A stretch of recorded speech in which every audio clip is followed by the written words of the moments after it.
일이 안 풀리고 그때부터 운이 막혀서 한 100일을 되게 고생하시는 분들 혹은 6개월을 고생하시는 분들 있어요. 다치거나 이별하거나 아니면 돈줄이 막히거나 사람에 대한 스트레스가 극해지거나 이런 것들이 있는데 화를 피하고 이왕이면 좀 평탄했으면 좋겠다.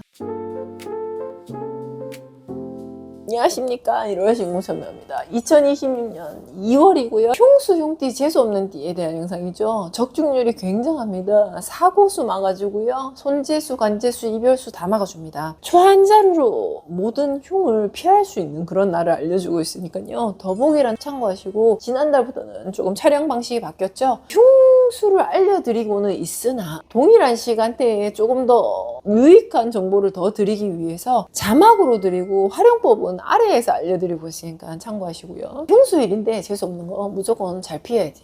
재수 없어서 다리 부러지고 나면은 그 다음 달에 있을 금메달을 못 단다는 거, 그것만 기억하시면 됩니다. 이번 영상에서는 무슨 이야기를 한번 나눠볼까 하면 제삿달에 대해서 이야기해볼까? 제삿달과 생일달에 대해서 한번 해볼까?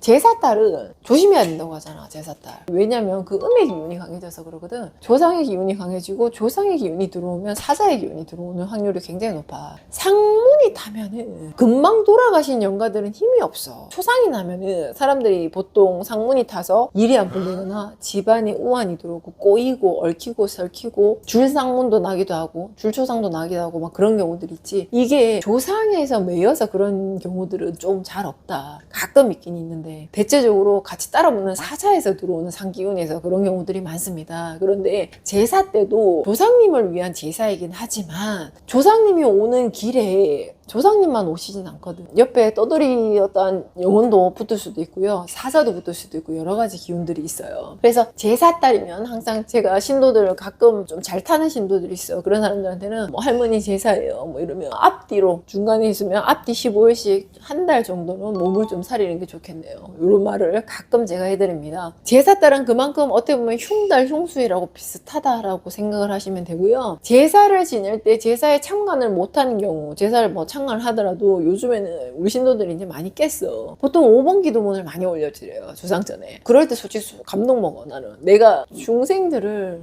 이렇게까지 올렸구나. 이 마인드를 이렇게 와 너무 감동이다. 그 행위를 한다는 자체가 인생이 엄청 앞으로 너희가 변할 거거든. 그런 마인드로 조상을 섬기잖아. 그들의 인생이 변한다고, 업그레이드 된다고, 삶이 없는 걸 받아간다고. 내가 그들을 그렇게 만들었구나. 천명화가 그렇다. 그래서 제삿달에 조심을 해야 되는 부분인데, 제삿달에 극락기도문이나 종량 올리면 좋지, 그거 올리라고 말하는 게 아니라 조심해야 되는 부분을 말하는 거야. 자, 그런데 이런 게 있어. 백일한 짝으로 제사가 두세 개가 몰쳐진 달들이 좀 있잖아. 이상하게 그냥 가볍게 보면 그냥 그때 그 시기에 돌아가신 분들이 왜 같은 년에 돌아가시지 않았기 때문에. 우리 집안에는 가을에 돌아가시는 분들이 많네? 뭐 아니면 우리는 대체적으로 제사가 봄에 좀 몰쳐져 있네? 이렇게 생각할 수가 있잖아. 근데 그거를 조금 더 무속의 기운으로 날카로운 눈빛으로 그걸 쳐다보잖아. 그러면 왜 할머니가 돌아가신 2월달 안짝으로 할아버지가 한 달도 안 돼서 또 제사가 있을까? 이게 바로 상문이라는 거예요. 제사가 있는 그 달에는 상기운이 들어오는데 그 상기운을 피하지 못하면 연상문으로 가는 거죠. 그것은 꼭 연이어서 그 다음 달이 아니라 그 다음 년이 아니라도 제삿달이 있는 달에서 몇 년 뒤라도 그 달의 기운에서 혹시나 잘못 묻었다면 그런 일들이 일어날 수 있어서 예부터 조심을 하는 겁니다. 그런데 100일 안에 두세 개의 제사가 엮여있다. 조심해야겠죠. 그만큼 어떻게 1+1, 2+1의 기운이 지금 더해지는 거잖아. 그치? 상기운 혹은 사자기운.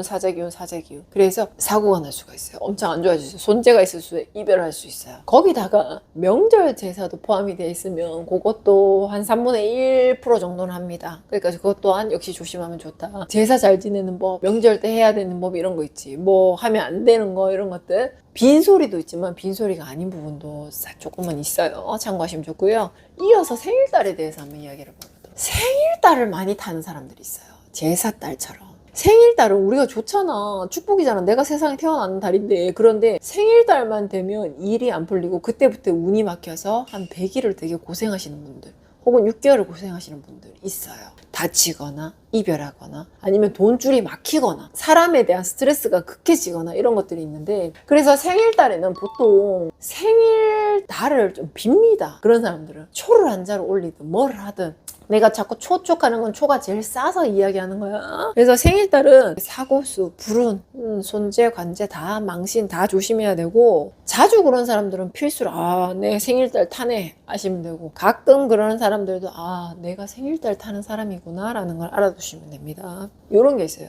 그럼 왜 생일달에 문제가 일어나냐? 우리가 원이 이렇게 있잖아요. 사람이 태어나고 죽는 거를 원으로 보거든요. 이렇게 돌아간다고 보죠. 봄이 오면 겨울이 오고 겨울과 봄은 붙어 있죠. 그런 것처럼 생명과 끝은 하나로 보는데, 사람이 태어나는 해에는 끝의 기운도 같이 들어오기 때문에 이게 좋지만 나쁜 기운들이 엮여서 들어오는 거고요. 그래서 기운이 혼잡합니다. 혼잡한 기운 속에서 사고들이 나는 거죠. 또 하나, 요게 기운의 보통 통상적인 거긴 한데 뭐가 있냐면요, 조상에서 서운함도 있지 않을까라는 생각을 제가 가끔 해요. 물론 조상에서 나 서운해 이렇게 말씀하시는 분들은 나를 직접 찾아와서 신도분들 조상에서 나한테 그러진 않겠죠. 그리고 나의 조상님께서는 나한테 그런 말을 쓰면 안 하시는 게 워낙 잘하니까 나한테 뭐 그런 말씀 안 하시는데, 조상에서 서운함도 있지 않을까라는 생각을 해봅니다. 왜냐면 조상에서 우리가 뼈받고 씨받고 해서 태어났잖아. 잘 먹고 잘 살아. 부모들도 자식을 까놨는데 자식들끼리 해요 하고 살고 있으면 부모가 서운하거든. 조상에서 서운해서 이것들 하면서 콩 찌어 박는 그런 건 아니야. 그런데 아빠가 화가 나면 집안 분위기가 이상하지. 엄마가 화가 나면 반찬이 짜단 말이야. 그런 것처럼 조상에서 화가 나시거나 조상에서 서운하면 우리의 기운이 추워, 무겁고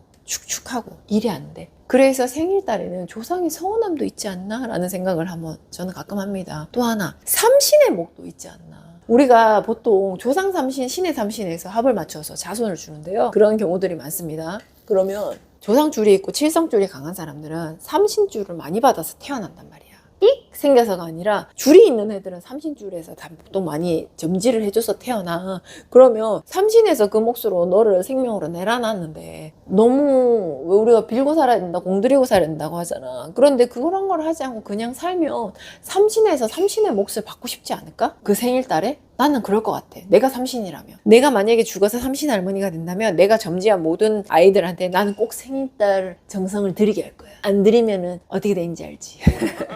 그런 것처럼 초 한 자루 10,000원 정도 해요. 10,000원. 되게 큰 돈이면 큰 돈인데 불우이웃 돕기도 할 수 있는 돈 아닐까요? 그죠? 그런 돈을 나를 내려주신 조상님이나 나를 점지해 주신 삼신전을 위해서 초를 올린다면 생일달에 들어오는 그 바람을 우리 막을 수 있지 않을까? 그리고 그걸 막으면서 그분들의 은총, 이건 교회 언어냐? 그분들의 은덕 이런 걸 받아서 네가 기특하구나, 너가 천명으로 만나서 그런 점이 변했구나 라는 어떤 복을 받을 수도 있잖아.